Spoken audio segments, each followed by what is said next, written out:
পৃথিবীতে সর্বপ্রথম আবিষ্কার হয় কিন্তু ফ্রস্ট টাইপ রেফ্রিজারেটর। ফ্রস্ট মানে আমি কি বললাম, জমাট বাঁধা, মানে যে ভিতরে যে বডিটা, হ্যাঁ, এই যে এখানে যে ফোম গুলো দেখা যায়, কি এই ফোম গুলোর নাম কি? Polyurethane foam. তা এইটা দিয়ে কি করা হয়েছে, যে এখানে তাপ রোধক হিসেবে ব্যবহার করা, কি হিসেবে? তাপ রোধক। বাহিরের তাপ ভিতরে প্রবেশ করবে না, ভিতরের তাপ বাইরে বের হবে, বের না হয়। তাহলে এখানে এই যে টিউব গুলো দেখা যায়, ইভাপোরেটর টিউব, এই টিউবটা কিন্তু ইভাপোরেটর চারিদিক দিয়ে পেঁচানো, তাই না? এর উপরে এই যে এই অংশে এখানে একটা অ্যালুমিনিয়ামের একটা প্লেট আছে। এই যে এই প্লেটটা মূলত তোমার এসির ভিতরে বা ফ্রিজের ভিতরে ফিন্স দেখো না, তো তেমনি ভাবে কিন্তু এখানে তরল হিমায়িতটা যখন টিউবের ভিতরে, যখন তরলটা বাষ্প হয়, তখন তাপ সে গ্রহণ করে কার? টিউবের। এন্ড টিউবটা কার সাথে লাগানো? এই অ্যালুমিনিয়াম প্লেটের। অ্যালুমিনিয়াম প্লেটটা কার সাথে লাগানো? এখানে প্লাস্টিক বডির। প্লাস্টিক বডির ভিতরে কি আছে? খাদ্য সামগ্রী, তাই না? এই চারিদিক দিয়ে কি করে? তাপটাকে সে শোষণ করে। এই তাপ শোষণ করার মাধ্যমে এর ভিতরে খাদ্য সামগ্রীগুলো আমার সংরক্ষিত হয়, তাই না? কত ডিগ্রি সেলসিয়াস খাদ্যদ্রব্য সংরক্ষণ হয়?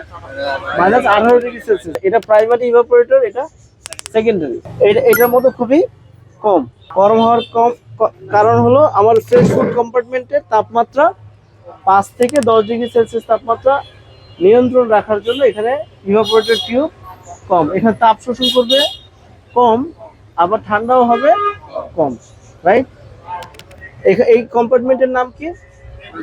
Fresh food compartment. এখানে ফ্রস্ট টাইপ রেফ্রিজারেটরের সমস্যাটা কোথায়? এখানে খাবার দাবার জমাট বেঁধে আটকে যায়।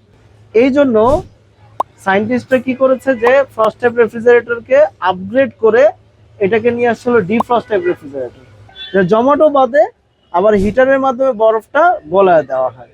কিন্তু এটা তো আসলে খুব একটা যে কার্যকরী ব্যাপারটা এরকম না। তখন পরবর্তীতে নিয়ে আসছে হলো নন ফ্রস্ট টাইপ রেফ্রিজারেটর। তো নন ফ্রস্ট টাইপ রেফ্রিজারেটরের ভিতরে যেটা করা হয়, যে এখানে তোমার একটা কুলিং ফ্যান মোটর থাকে আর একটা সিঙ্গেল ইভাপোরেটর থাকে। নিচে কিন্তু সেকেন্ডারি ইভাপোরেটর আছে, নিচে নিয়ে এসো। নিচে আছে? নাই কিন্তু। তাহলে এখানে একটা ইভাপোরেটর দিয়ে এই যে তোমার কুলিং ফ্যানটা আছে, এই কুলিং ফ্যানের সাহায্যে বাতাসটা ডিস্ট্রিবিউশন করা হয়। কিভাবে করা হয়? এখানে দেখো, এই কুলিং ফ্যানের বাতাসটা এখানে সরাসরি কিন্তু বের হয় না, বাধা হয়ে এখান থেকে ধরো 70 to 80% বের হয়। 20 to 30% বাতাস বাড়ি খেয়ে এই বাতাসটা এখানে দেখো, এই যে ছিদ্র দেখছো, এই বাতাসটা কোথায় চলে যায়? এখান থেকে ডাক লাইনের মাধ্যমে বাতাসটা চলে যায় কোথায়? ইভাপোরেটর। এই রিটার্ন ডাক্টের সাহায্যে বাতাসটা আবার পুনরায় ইভাপোরেটর যায়। তাহলে এইভাবে সার্কুলেশন করার মাধ্যমে বাতাসের তাপমাত্রা কমানো হয়। বাতাসের তাপমাত্রা কমানো হয়, ওই -18 থেকে 30°C চলে আসে। এখানে যে খাবারটা রাখা হয়, ওই খাবারটা বরফ জমে। মাছ, মাংস, দুধ যাই রাখা হয়, ওটা কি হয়? বরফ জমে। কিন্তু ওটা কিন্তু জমাট বাঁধে না। যে নন ফ্রস্ট টাইপ রেফ্রিজারেটর আবিষ্কার করার কারণ হলো যে কাস্টমার যেন সহজে ব্যবহার করতে পারে। আরেকটা রেফ্রিজারেটর আছে ওই যে ভিতরে, এটার আধুনিক সংস্করণ হলো ওইটা হলো ইনভার্টার রেফ্রিজারেটর। মানে নন ফ্রস্টের মধ্যেই ইনভার্টারটা কেন আবিষ্কার করা হয়েছে? যে আমার এগুলো তো ব্যবহার করতেছি, এগুলো ইউজার ফ্রেন্ডলি, নো প্রবলেম, কিন্তু মেইন সমস্যা কি? বিদ্যুৎ তো খরচ হয়। এখন তোমার রেফ্রিজারেটরে না হয় মাসে 500 টাকা বিল আসে, কিন্তু 500 টাকা তো অনেক বেশি মনে হয় না, তাই না? 500-700 টাকা বিল খুব একটা বেশি মনে হয় না। কিন্তু সার্বিকভাবে বাংলাদেশে এবং সারা পৃথিবীতে কোটি কোটি রেফ্রিজারেটর আছে না? এখন কোটি কোটি রেফ্রিজারেটর যদি একসঙ্গে চলে, তাহলে জ্বালানি খরচ অনেক বেশি না?